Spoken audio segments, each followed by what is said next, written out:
Зураач уран бүтээлч дизайнер болох гэж байгаа залуу оюутан зурагчид бол ер нь усан модгаар ажиллах. Ер нь зурагт бол олон арга хэрэгслүүд байдаг л да. Пастелээр ажиллах, гуашаар ажиллах, акрилээр ажиллах, харандаа хар цагаанаар ажиллах. Тэгэл олон арга техникүүд. Тэр дундаас бол усан мод их чухал оролттой. Энэ хамгийн нэгдүгээр төл усан модгийн дээр арга техникүүд суралцсан байх хэрэгтэй. Усан мод бол одоо ийш тийшээ одоо авч авах, итгэл судлаар хийх, энэ эсхийд судалгаа хийх тул айгүй амар хэрэгсэл. Энийг бол бас сурахт бол нэлээд цаг хугацаа ордог. Тэгэхээр уран бүтээлч одоо дизайнер болох ч залуучууд оюутнууд бол энэ тэр арга техникийг бол нэлээд зөв эзэмшиж, зөв суралцах хэрэгтэй. Тэгээд би энэ талаар бол тодорхой жоохон тийм бичиг яаж эхлээд яаж ажиллах вэ? Яаж бодог цаастаа гэж яаж харьцах вэ? Энэ усан модтойгоо яаж харьцах вэ? Би усан мод хоорондоо яаж харьцаа найруулж гарах вэ? Өнгө яаж гарах вэ? Гэвэл товчхон энэ жоохон дэлгэрэнгүй бичил заа гэж бодож байна.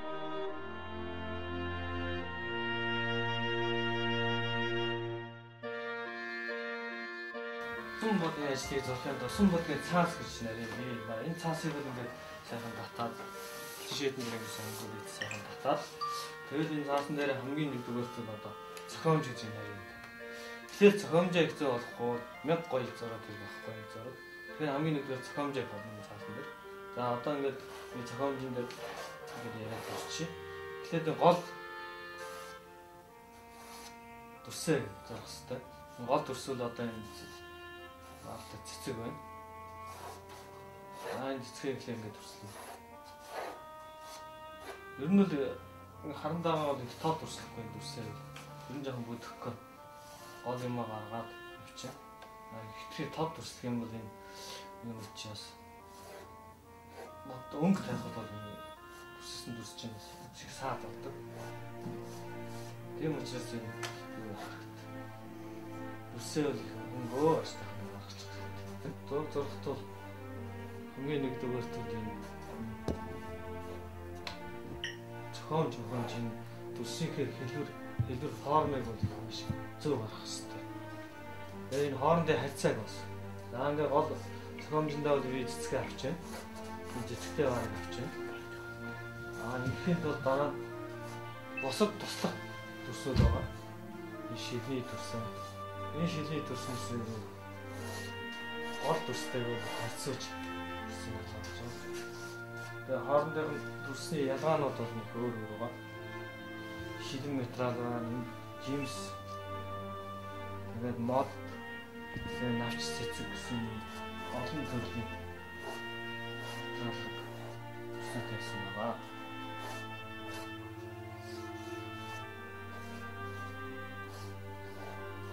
За ерөнхийдөө ингээд гол зохиомжоо бол ингээд гаргачлаа.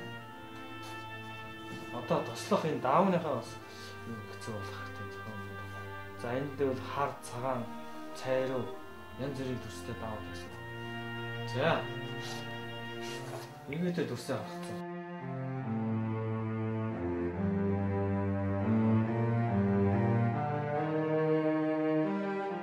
Одоо өнгө тавих тул хамгийн нэгдүгээр водка бол энэ усан модгийг бол тий водка бол усаар ингээд жоохон дэвтэж нарах хэрэгтэй.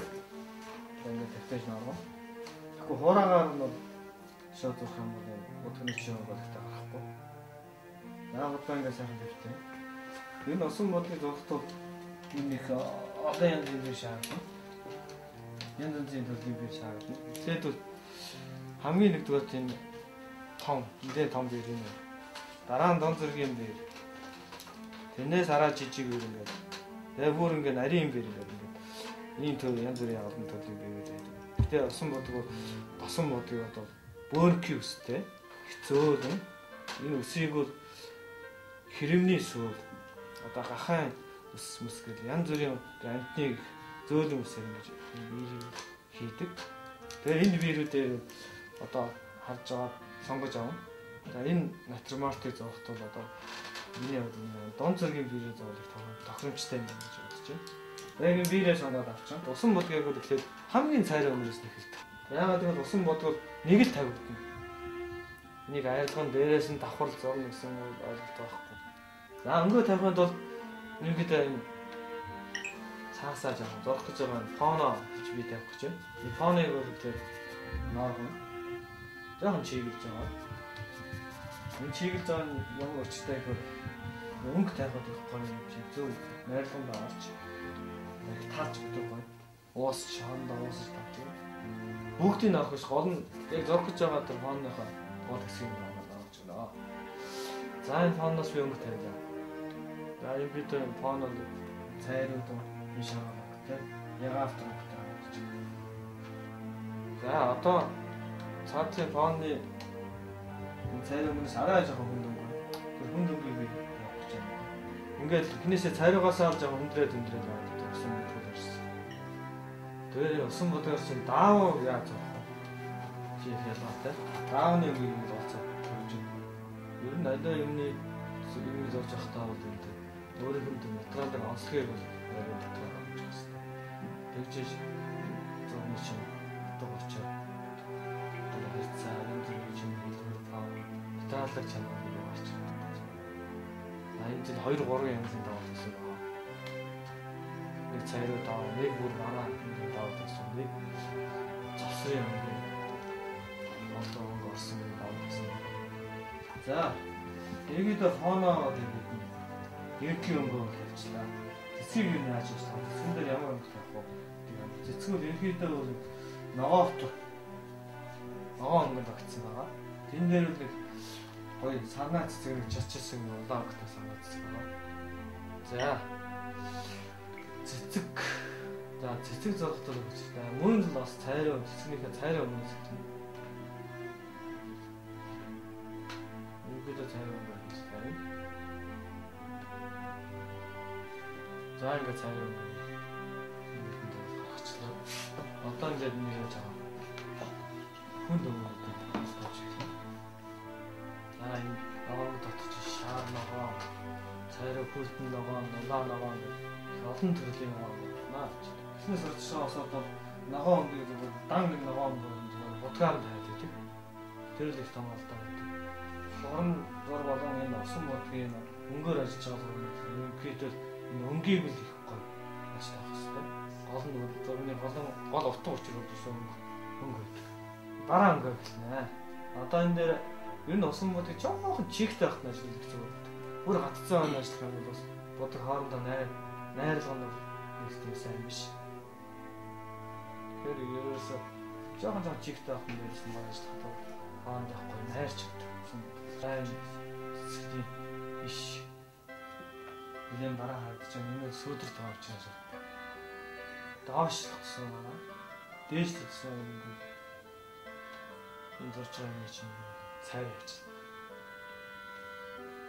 Гэрлүүд энэ гэр сүйдрээ дээр ялгаад болсон. Зорж байгаа юм бол ойлгох хэрэгтэй. За хаанаас гэлдэж байгаа юм? Энэ миний зорж байгаа юм бол хажуу талаас гэрэл нь харагдаж байна. Тэгэхээр энэ гэрэлтэй хэсгнүүд нэг хүйтэн туяатай гэдэг. Сүйдэртэй хэсгүүд ойлгоход дулаан туяатай. Тэгэхээр дулаан хүйтний нэг хэцүү болж иж тэр зорж байгаа юмны мөн чанар гарч ирдэг. Гэрэл сүйдэр яг адилхан дулаан өнгө зорчвол тэр буруу залхаж байгаа. Тэгэхээр тэрийг л хэлнээс олцож байгаа юм залуучууд тэрийг анхаарах хэрэгтэй. За ерөнхийдөө бол ногоон гişтэй навч цэцгээ зараад басна. Одоо нэг улаан өнгө чичсэн юм. Санаа цэцэн улаан өнгө. Өний улаан өнгө тавьж байна. Мөн цайраа өнгөөс явсан.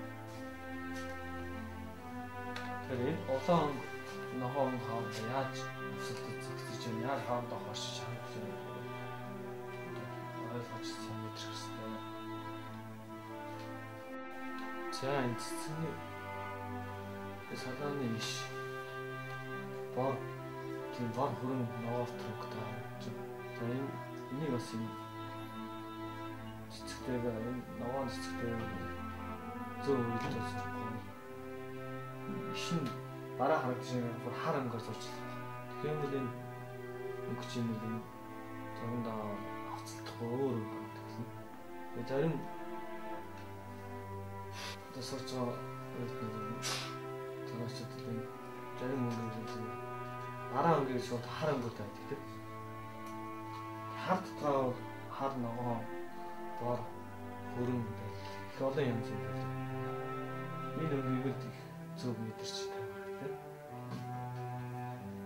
За энэтэй цэцгээ бол ингэсийг авчээ. Мөн зорж байгаа хүмүүс яцтай юм зарим нэг хэлний сурч байгаа юм. Нэг юм дуусч чадвал дараа юм зурх гад байдаг. Тэгэхээр нийтд нь ярьсан юм бол тэгэхээр иргэд нь бүх юмоо тавилах хэрэгтэй гэхлээр өнгөө тавих хэрэгтэй. Тэгэхгүй нэг юм зурчаад дараагийн юм зурх байгаа юм багцлах гэсэн. Чинь өөр уйлтай хамаагүй юм болчтой. Нэгнээсээ тасраад байждаг юм төрсөн. Тэгэхээр нийтд нь фоно тавилаа дараагийн дүрсэн юм хэд өнгөө тавина.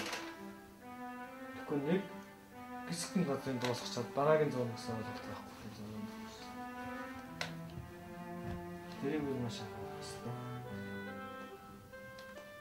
Тэгээ нэг энэ одоо цэцгний суурийг зорж байхад л дээд талаа цэцгийг байн ажиглаж харж байх хэрэгтэй.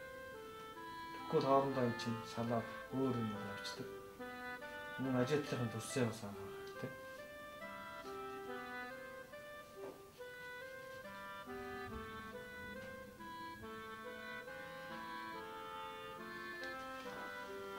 Аль юм чинь хоорондоо уйлтаатай байдаг юм анхаарах хэрэгтэй байна. Тэгэхгүй тус нь ирсэн юм зурчлах. Ер нь усан бодлыг бол жоохон юм тавьчих чинь чигтэй байх нь ерөөс нь байна.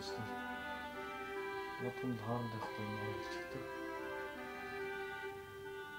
Хоёулдаж зөв юм болж байна. Ер нь тэгээ нэг зургийг бол их олон зурж ирсэн. Эхлээс усан бодлоор ажиллаж сурч байгаа юм бол тэгэхээр их л олон тавцад зурвал тэр усан бодлыг одоо өөрөөр нь аргатай юм хамхаарч чаддаг. Одоо иргэдэд цэцгийн сөрөг зурчлаа. Одоо шил зурх гэж байна. Шилэл бас өөрийн гэсэн өөр материалыг тийм гэлтгүүлсэн материал гэж амартай. Тэгэхээр энэ шилний гэрэл сүдэр гэж нарийн байна. Шилний гэрэл сүдрийг дарчих юм бол тэр гэрэл ахиж гарч ирдэг гэсэн. Тэгэхээр ерөөсөө хаана гэрэл байна тэрийг ихлэ тэмдэглэчих хэрэгтэй. Тэгвэл энэ цэцэг даав бодвол их тод гэрэл сүдэр огцон байдаг. Энэ өөрөө материалыг жанар нь шил учраас. Тэгэхээр энэ гэрэл сүдрийг ихлэ сайн тэмдэглэчих юм. Энэ гэрэл сүдрийг тэр өнгөөр хэлээд их болгоомжтой байхгүй. Нэг гэрлийн дарчих юм тэр гэрэл ахиж тэр тодорхой. Тэр их нэрээ. Тэр ингээд зорж байгаа юмнаас шалтгаалаад өөр гэсэн онцлогтой юм.